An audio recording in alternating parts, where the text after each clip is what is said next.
안녕하세요. 흰수염고래 스포츠 인사드립니다. 정말 오랜만에 시원함을 전해준 이번 브랜트포드전이었죠.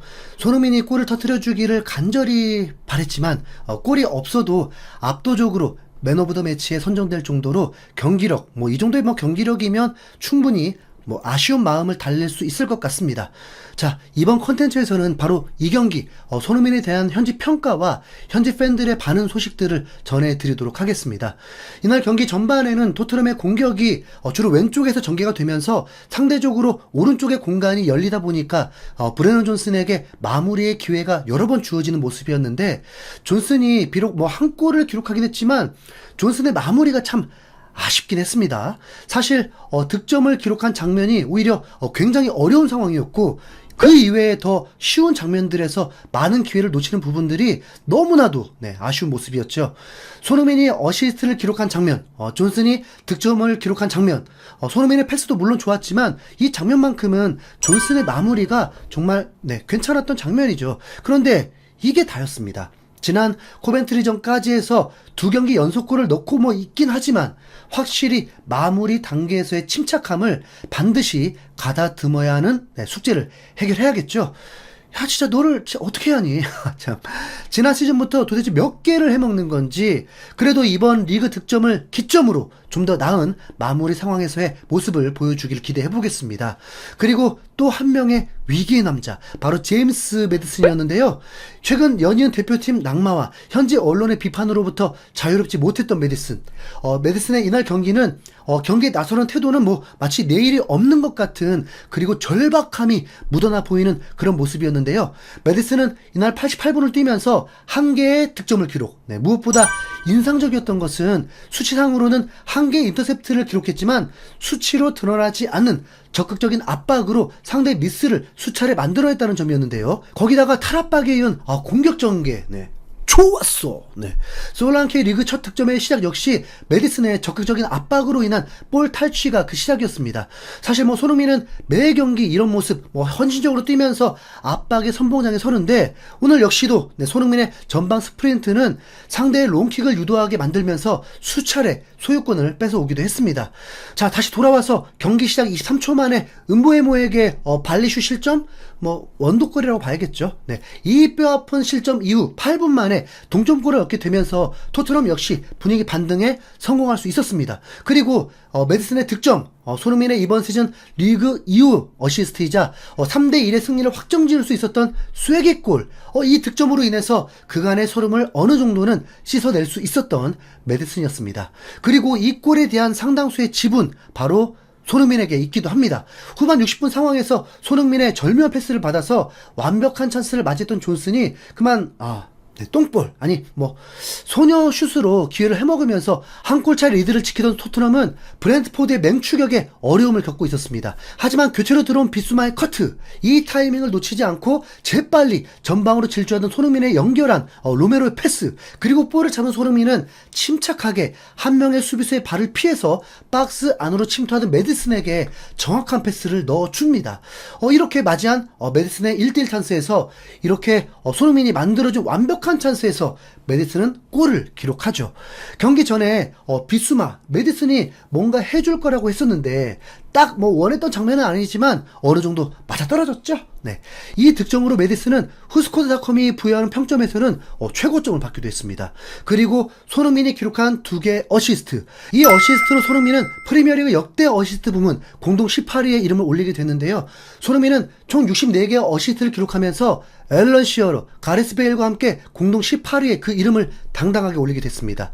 토트넘에서는 역대 2위인데 1위 67개와 3개 차이기 때문에 무조건 올 시즌에 토트넘 역대 1위로 올라서게 될 것입니다. 이쯤에서 현지 팬들의 반응도 한번 살펴볼까요? 마지막 골 장면이 정말 멋졌어. 비수마의 태클, 로메로의 패스, 소니와 매디슨의 질주, 그리고 마무리. 우리가 기다렸던 장면이야.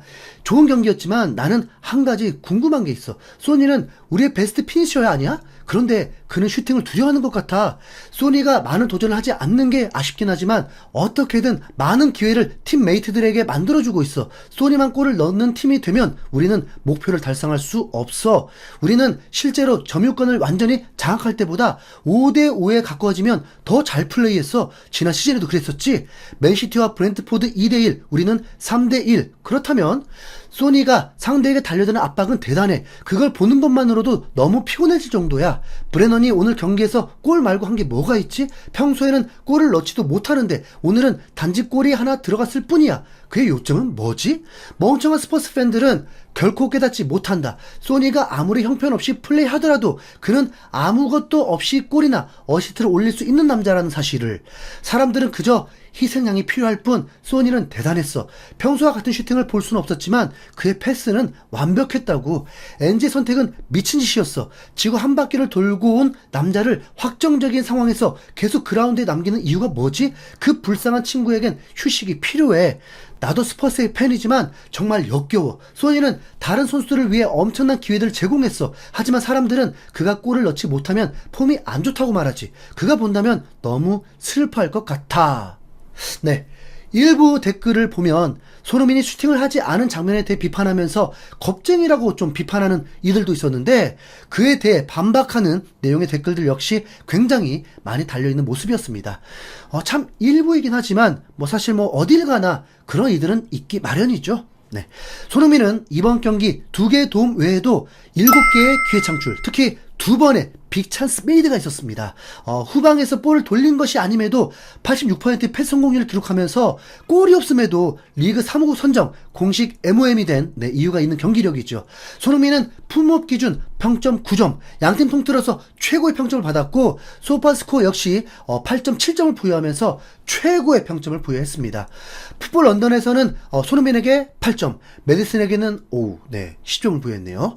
좀 애매한 건 비카리오가 몇몇 불안한 볼 처리가 있었지만 팀을 구해낸 결정적인 슈퍼 세이브가 2차례나 있었음에도 6점으로 팀 내 최저 평점을 줬는데 조금은 좀 갸우뚱한 평점이죠. 이어서 스카이 스포츠 역시 손흥민에게 유일한 8점의 평점을 부여하면서 양팀 통틀어서 최고의 평점을 부여했습니다. 최고의 활약, 시즌 출발이 좋지 않은 팀을 구해낸 손흥민. 네. 더불어 브레넌 존슨과 메디슨의 골을 도우면서 최근 많은 비판을 받아온 이 두 선수까지 구해낸 우리 손흥민인데요. 다음 경기, 손흥민의 골, 맨유전에서 골, 파이팅.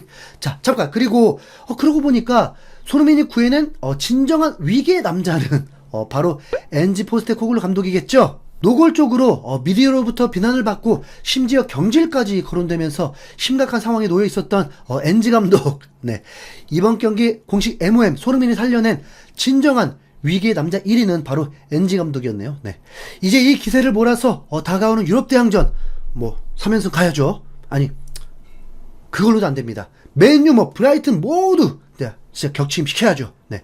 리그 일정 모두 순항하는 토트넘, 그리고 손흥민이 될 수 있도록 저 고래 열심히 응원하도록 하겠습니다. 맨유가 크리스탈 팰리스와 0대0 무승부가 됐다는 건 더 기분 좋은 소식이겠죠? 네, 지금까지 흰손고래였습니다. 여러분 구독과 좋아요 부탁드립니다. 감사합니다.